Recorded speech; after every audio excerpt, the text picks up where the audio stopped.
They just, change some tactics, and they maintain black faces, but the whole thing, whether it's the lines of production, whether it's the economy or everything, political power remains in the hands of the same people that owned us 500 years ago, basically own everything we have now.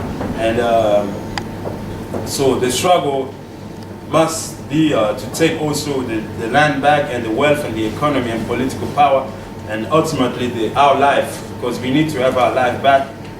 Because when you look outside in the situation where 2 weeks or more, maybe less ago, this young African went to the military barrack to do some stuff that people qualify as terror. But can you make it 500 years time, whatever was going on there, if you want to capture the real sense of what we are and how we suffer within ourselves, can you make that times 500 years of constant terror, violence, to impose to a whole people? That's the reality of our people. Even though some of us are just getting crazy and high because we're trying to hide from that reality of who we are, in terms of we are captive people. We are a captive people. We are under another people that conquer us. We are under these people, and every brief, everything, every thought, every education, every aspect of our life is under domination, which is colonialism. So we're saying that for us to understand how this new world will collapse, we have to understand how it was built.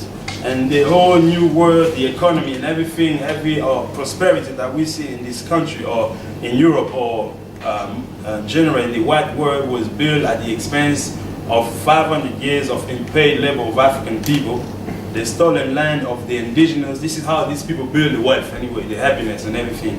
So for you to tear down this empire, for you to bring this system down, you need what we're doing here. You need the struggle of indigenous and the oppressed people all over the world. You need the people, you and myself, have to be on the move. We have to struggle to capture and to have back what belongs to us, so that this system can collapse. You cannot have white bosses and white workers fighting among each other. So this system will never collapse, because when they do, they're just fighting for what was taken from us, for our 500 years stolen labor. So we're saying what we're doing here is really what is needed to bring down the system. And what we see, like all over the world, whether these young African went to who they should do some stuff, or whether you see in what we do now, it's just a manifestation of regular human being trying to fight back to get what belongs to them. And this whole system is a world system, and it will take a world people's movement. It will take. We have to go beyond the borders that even the old border that we have in our brain was imposed to us by the same people. So for you and I to move forward, sometimes we have to let go some of the borders, some of the definition that was given to us by these whole same people. And so the existence of white power can only be, we can only bring it down through what we're doing here, through the struggles, through organization of the indigenous, of the African, of the Arab, of the whole oppressed nation. That's what we have to be. We have to be engaged in the daily struggle to take back what belongs to us. And there's no other way. Like any other way, any other shortcut will never bring the system down. And this system now, we are in the best kind of time, because this system is in a deeper crisis. It's in deeper crisis because of people like Chavez, Morales, doing the activity that we're doing, struggling to take and give back to their own people. Even in Iran, like, can you imagine 500 years ago, you were just required to be white and go to a people land and claim it, and it's yours. There's no magic. You just leave Northern England, Liverpool, or anywhere. You say, okay, I'm going to India. You say, okay, this is all mine now. That's all it took.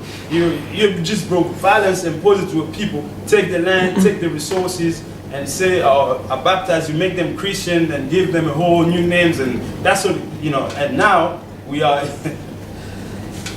And the time we're in now, things have changed because there's like the emergence of non-white power like China, India is a proof that you and I can do something about ourselves. Because like 100 years ago, when you say power, want to talk to power, it was just a room full of a bunch of white people. Because power was white, that's what we were told, everything was white. But now you can see like non-white people are rising, and it's not just good enough non-white, but we, the people's power, have to take place, and we have to organize, because if we don't organize,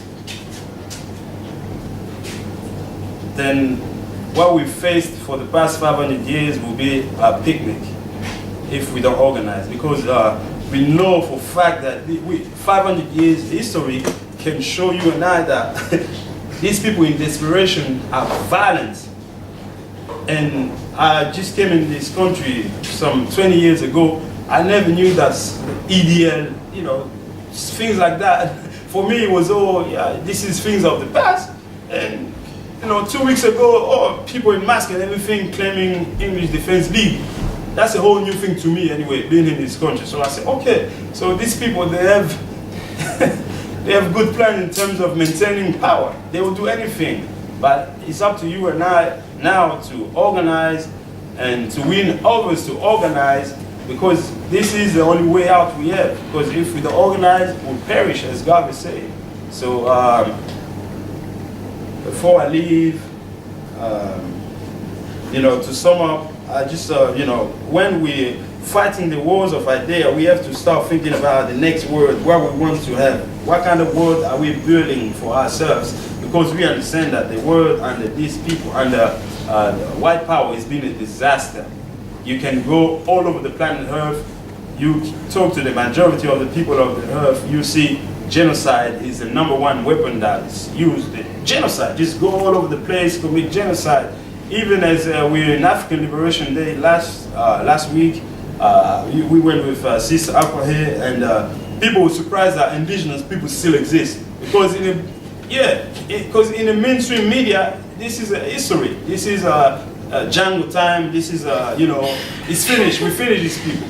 So this is the reality. Like mainstream media define their own reality, and we are all subject to that kind of definition.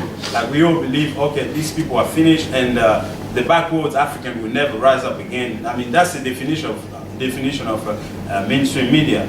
So we have to organize in a serious way if we have a chance to exist, because if we don't, then we know the answer. I said it already, and God said it over, I think 70 years ago, organize or perish.